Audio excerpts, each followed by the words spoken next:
3:17 a.m. Phone light pulses like a heartbeat against your cheek.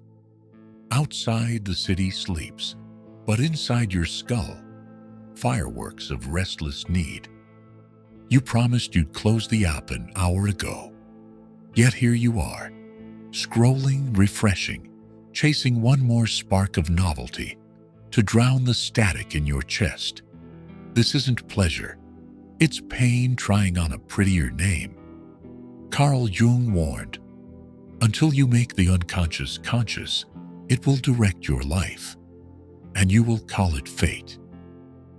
Tonight, fate looks like pixels. Tomorrow, it could wear the scent of whiskey, the applause of strangers, or the heat of a stranger's bed. Different masks, same puppeteer. Stay with me for the next few minutes. Let's catch that puppeteer in the act.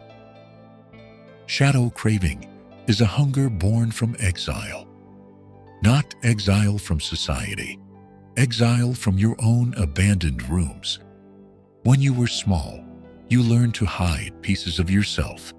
The anger that flared when promises broke, the tears that embarrassed the adults, the wild dream they laughed off at dinner. You locked those fragments in the basement of the psyche and threw blankets of achievement and politeness over the door. But what is buried alive does not die. It whispers through the floorboards. When the whisper grows too loud, the mind invents a craving to muffle the sound. So the bottle isn't the problem. The late-night shopping cart isn't the problem. The inbox you check every 3 minutes isn't the problem. The problem is the child in the basement banging on the pipes, begging to be named. Why can't willpower fix this? Because willpower is upstairs, and the code runs downstairs. Each craving trip wires the nucleus accumbens, flooding it with dopamine, a biochemical promise note. The pleasure is anticipation, not consumption, which is why satisfaction feels like sandcastles in the tide, and the hunt resets stronger than before. Picture Daniel, 34, freshly promoted. On paper, he's thriving. On weekends, he disappears, lost in 12-hour gaming marathons no one sees. Underneath the pixels lives a 7-year-old who learned that winning was the only way to make a volatile father smile. The game isn't his escape from life. It's a time machine chasing unfed approval.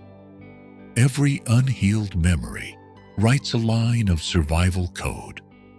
When loneliness spikes, seek company of glass or screen. When shame rises, run until your lungs burn. When boredom creeps, feed it sugar, gossip, anything. The loop fires faster than thought.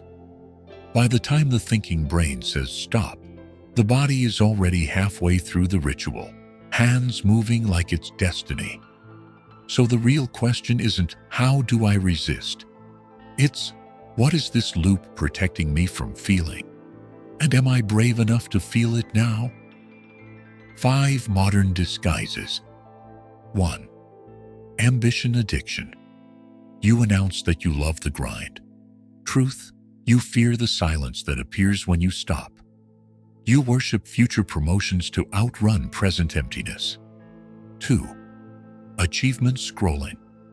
Endless feeds of someone else's wins. Dopamine drips on your dormant dreams until comparison becomes self-harm, dressed as research. 3. Microwave intimacy. Swipe, match, ghost, repeat.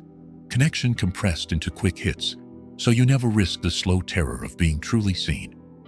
4. Self-improvement binge. You inhale podcasts and highlight books, collecting insights you never let touch the soil of action. It feels like progress. It's shiny procrastination. 5. Niceness narcotic. You smile until your jaw aches. Say yes until your calendar bleeds. You trade authenticity for approval, and wonder why resentment tastes sweet at first, then sour. Different costumes, one director, avoidance of the old ache, or as Jung might put it, these acts are not life. They are cover songs for silence. Listen to the craving. Listen closely. Behind every urge lives a question. Will you meet the part of me no one met? The bottle asks it. So does the feed, the gym, the praise. The craving isn't enemy, it's envoy. Kill the envoy, and the message finds darker routes. Welcome the envoy, and the message turns into guidance. You are not weak, you are wounded, and wounds speak in cravings until they are heard. Before we breathe, 3 compass points for the road back. First, name the pattern aloud. Sound turns fog into shape. Second, witness the emotion beneath the urge without editing. Emotion is a visitor. Open the door. It leaves through the door. Third, give the shadow a task it can complete without harm. Turn pain into art, anger into boundary, restlessness into movement. When the shadow is employed, it stops rioting for attention. Let's try a small ritual together. Close your eyes, inhale for 4, hold for 2, exhale for 6. Ask yourself, where does my craving visit most? What emotion walks in right before it? What memory painted that emotion's first face? If an answer whispers, write it down. A truth written is a truth disarmed. Share one insight in the comments. Your courage could become someone else's mirror.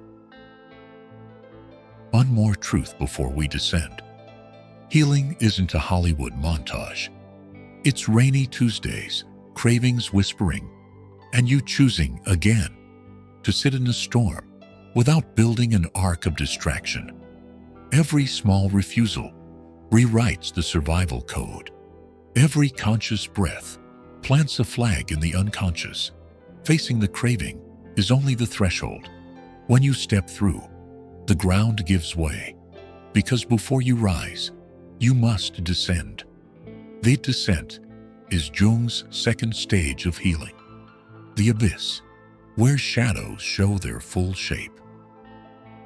In our next episode, Descent into the Abyss, Carl Jung's second stage of addiction recovery, we'll explore what happens when the shadow stops knocking and starts pulling you below the floorboards. Subscribe, ring the bell, and pack a flashlight. We're going under, because that's where the lost parts wait to be reclaimed. If tonight's reflection opened a door, don't close it. Watch part 2, or send this video to someone whose craving carries your name. Because somewhere, someone you'll never meet is waiting for a stranger's courage to make their own first crack in the wall. Be that stranger.